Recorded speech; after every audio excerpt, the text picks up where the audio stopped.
What's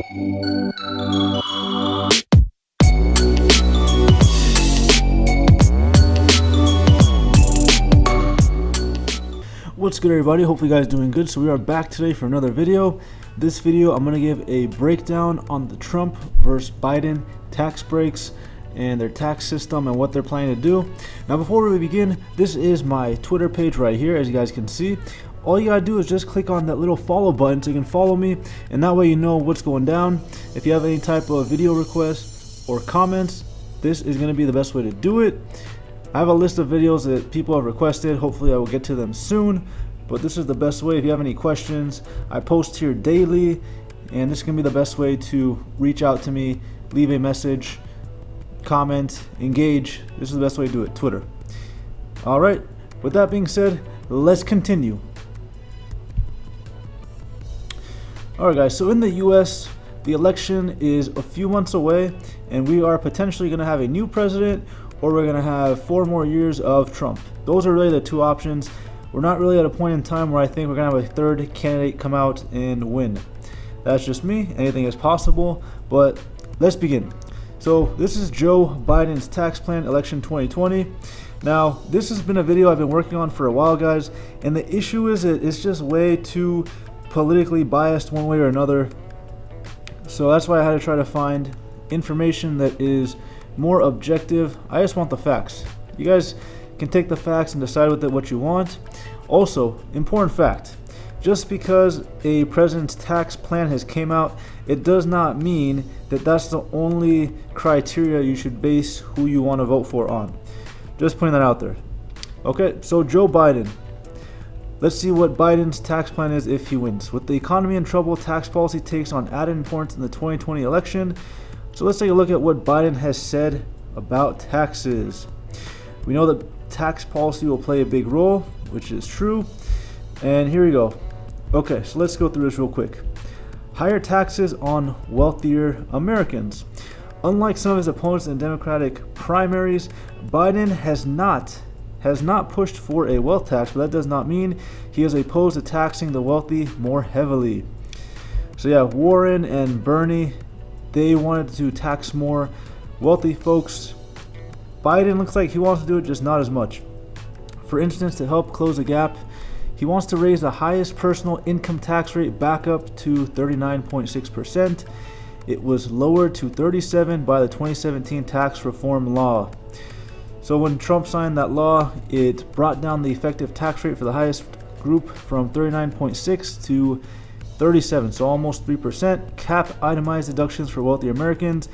Limit like-kind exchanges by real estate investors, and phase out the 20% deduction for qualified business income for upper income payers. He won't raise tax for anyone making less than $400,000 though, which is what he is saying, but I wouldn't think that that would necessarily be true, but that's just me. That's a prediction. Let's continue on. Former Vice President also proposed eliminating the step-up in basis for inherited capital assets, which means more taxes on wealth passed to heirs, and ending favorable tax rates on capital gains for anyone making over $1 million. Also look for federal tax estate exemption to be lowered from $11.58 million back to pre-tax levels around $5 million, which would subject more estate to the taxes. So when someone is deceased, the taxes on the property, Biden wants to increase it. Tax breaks for ordinary Americans. Biden has proposed, let's see what we got here, expanding the child and dependent care credit to $8,000 per child up to $16,000 and making it refundable and payable in advance, forgiving student loan debt and excluding the forgiven amount from taxation, expanding the work opportunity tax credit to include military spouse, enhancing tax breaks and access to 401k plan for workers who are saving for retirement, and creating tax credit for small business that offer retirement plans for their workers. Okay, so far it sounds okay, right? Let's just being objective, guys. Forget about the politics of it. Being objective, I mean, besides taxing the upper class, it looks okay, right? Nothing too crazy. Stimulus check. Biden has mostly remained silent about the tax aspects of economic response to the bug. However, he has shown support for additional stimulus check payments for families with dependents age 17 and older. He would also advocate for additional cash payments going forward as needed. Stimulus checks are actually advanced payments of a new tax credit available for the 2020 tax year. Healthcare. So Biden wants, so he does not want, he didn't jump on the Medicare for all bandwagon. That was more of a Bernie thing. Instead, he would keep and improve Obamacare. So Obamacare has been eliminated as far as I know. So if you're an independent contractor, if you don't have healthcare through your work, let's say you are a hairstylist or something along those lines, you did not have to pay the Obamacare tax. As far as I know, recently, I know that I think it was 2017 or 2018 that those requirements were no longer in effect. So it looks like Biden would want to, here we go, Biden's health plan would impose a tax penalty on pharmaceutical companies and increase drug costs by more than the rate of inflation and take away their deduction for advertising expense. He also wants to eliminate any tax incentive for pharmaceutical companies to move production overseas. So yeah, it looks like he wants to bring back the Obamacare plan that we have had, and I know that was mixed. Some people liked it, some people didn't like it. Now let's move on. Senior citizens. He wants to help protect Social Security. All right. So there's a lot of stuff. Like I said, we're going to be here all day if I go through all this. So just to give you guys an idea, disabled people. Biden wants to push for tax credits for any employer, including small business, that hire a person with a disability. The credit would be worth up to $5,000 the first year and $2,500 if the disabled worker completes a second year of employment. There would also be up to $30,000 tax credit available to businesses that improve the accessibility of their workplace. That sounds okay. That doesn't sound bad. All right, and what else we got? Climate change. Biden has issued a climate change plan that includes some tax provisions. Clean energy revolution will be paid for by restoring the full electric vehicle tax credit. Affordable housing. Biden's plan to expand access to affordable housing calls for creating a new refundable tax credit up to $15,000 for first-time home buyers. Corporate taxes. In 2017, the tax law reform dropped the rate from 35 to 21%. Biden wants to raise it to 28%. He also called for a 15% minimum tax on large corporations. All right, so those are, looks like, the main points with Biden. Now, same exact publisher, Kiplinger. Let's see what they say about Trump. Payroll tax cut. Obviously, we know that Trump has promised to cut payroll taxes and also push for deferred taxes to be completely forgiven. Middle class tax cuts. All right, let's see what we got here. Potentially by lowering the current 22% rate of individuals to 15%, otherwise adjusting tax bracket to put more middle class people into lower brackets. All right, so if Trump is reelected, don't be surprised, the idea of a middle class tax cut.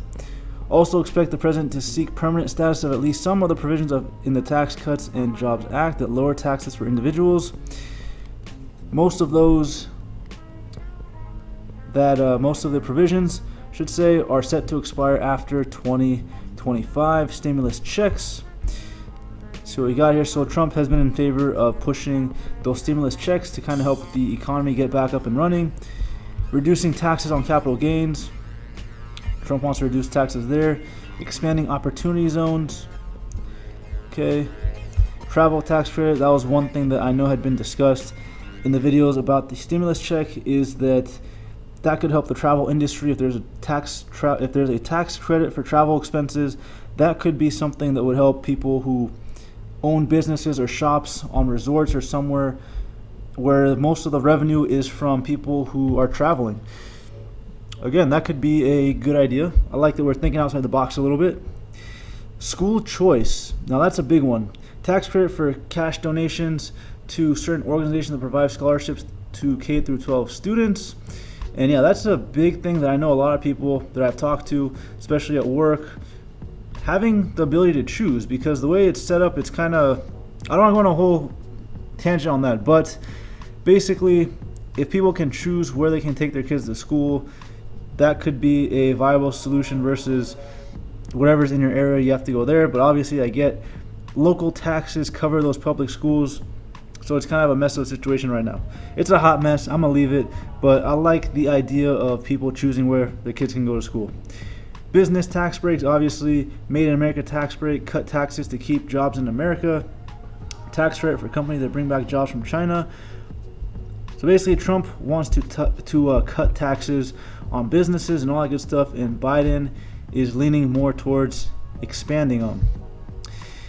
Now, President Trump achieved the biggest tax cuts and reforms in American history. So if you like to keep your money, Trump has done the most in terms of helping people with that.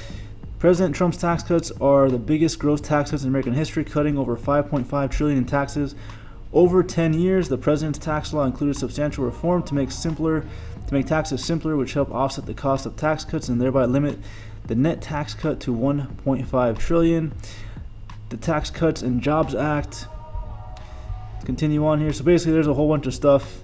There's examples of businesses that have announced they gave bonuses: Best Buy, Quest, Discover, Hostess, Cigna, Lowe's. Hourly wages increased by 2.9%. 200,000 jobs were added in January. Manufacturing expanded in January. Let's see what else we got. Consumer optimism was up in January. So basically, before the bug hit and crashed the economy, things were actually not doing too bad. We were actually at all-time highs, and we've made a good recovery, but we still have quite a ways to go because a lot of people are still trying to find jobs. And how much money is getting pumped to keep stocks up and afloat, I'm going to let you be the judge of that. But I've been hearing mixed things. So 2 posts. The RNC polls show Biden leads narrows slightly. Alright, key facts here. The most recent poll had a 2-point margin of error compared with a 1-point margin of error for response gathered among 4,000 likely voters. The undecided voters in 2 2020 polls stayed roughly the same. Continue on here. Now, in case you guys don't remember, when Trump and Hillary were running, it's all the numbers. Everything said Hillary was going to win. She was up and it was basically a lock. There's no doubt. And then next thing you know, Trump comes out and he wins most of the states. Not most of the states. He wins some of the key states and ends up getting most of the electoral college votes, and he becomes president, even though he didn't have the popular vote. This is from the Washington Post, which doesn't really speak too favorably about Trump. Trump administration allows deferral of Social Security tax. So Trump is doing what he can to try to help people who need to pay less in taxes right now, and that could help. And he might even have permanent cuts on Social Security. I might make a whole video on Social Security because that's a lot to cover. Basically, we owe a lot of money. We're running out of money. Depending on which resources and sites you read, it's basically going to run out in about, I think, 20 or 30 years from last time I checked. We're going to be out maybe sooner unless they pass some type of bill to fund it, which they might. But it's a whole another issue that I don't want to go into right now. And candidates don't really cover it because there's not really a simple solution with it. Why Joe Biden's tax plan will bring on a more sluggish U.S. economy. This is from the New York Post. In fact, the effects of Biden's proposed tax increases may be even larger and affect a much broader share of the population. Tax incident refers to those who bear the burden of a tax which may be different from those taxes imposed on. For example, tax levied on producers can be passed on to consumers through higher prices. So that's definitely a problem. If some businesses have to be more heavily regulated, they got to pay more for machinery or licenses or permits. Well, guess what? Those costs get passed on to the consumer. That's something we got to keep in the back of our mind here. Fox News, Trump versus Biden after RNC, DNC. 2 leaders' economic visions offer real choice. Both Biden and Trump are promising that their plans will produce new jobs and economic recovery. It's true that Obama-Biden admin inherited an economic mess, but they also squandered the opportunity to fix it. And like I said, Fox is more right-leaning. We're not going to go over all this, but basically, the economy was doing good, and right now we're recovering pretty nicely. As you guys can see, we're up in the green. Democratic nominee Joe Biden may be vying for the same undecided voters, but after the party's convention after 2 weeks, it's clear that they're offering sharply different ideas for America's economic future. Correct. So Trump is talking about developing power businesses and workers through lower taxes, less regulation, and a lighter touch from the federal government. Let people open up businesses, make it easier to operate, all that good stuff. What Trump's payroll tax will mean for you. President Trump issued an executive order to suspend the collection of Social Security payroll tax. How much could it save you? So we're not going to go through all this, but like I said, Trump is kind of moving away from Social Security, the deferral of it. It doesn't eliminate the tax that would have to be paid eventually, and it would take Congress action to wipe out the tax debt. Let's skip that. So here you go. The polls show that Biden is leading by about 10%. This is as of 8/17. Joe Biden says he will debate Trump, rejects calls to ignore the president. That debate is going to be fun, guys. I'm going to make sure I have my popcorn. I definitely want to see what these guys have to say. And the last thing, details and analysis of former Vice President Biden's tax proposals. Again, this is from taxfoundation.org. Joe Biden, you guys can do your research, but basically it breaks down his plan. Impose 12% Social Security payroll tax for wages above $400,000, increase the corporate tax rate, establish a corporate minimum tax on the books, double the tax rate. So long story short, guys, see, it breaks down the details of what he's trying to do. I'm not going to go over all this. All you need to know is Biden wants to increase taxes, Trump wants to cut taxes, and you guys can decide if you like to keep more of your money, if you like to keep less of your money. That's all for you to decide, but that's the taxes, where they both stand on that issue. Alright guys, so that's going to be tonight's video. I'm going to leave it here. I think you guys have an idea of the taxes, what they're trying to do. And like I said, taxes are just one part of the candidate. It's not the whole story, but something to keep in mind. Alright, so we got Biden over here, and we got Trump. Someone who's going to be president in a few months. Alright guys, that's going to be tonight's video. As always, if you're not subscribed, don't subscribe. And if you like the video, don't forget to like. Until next time, peace.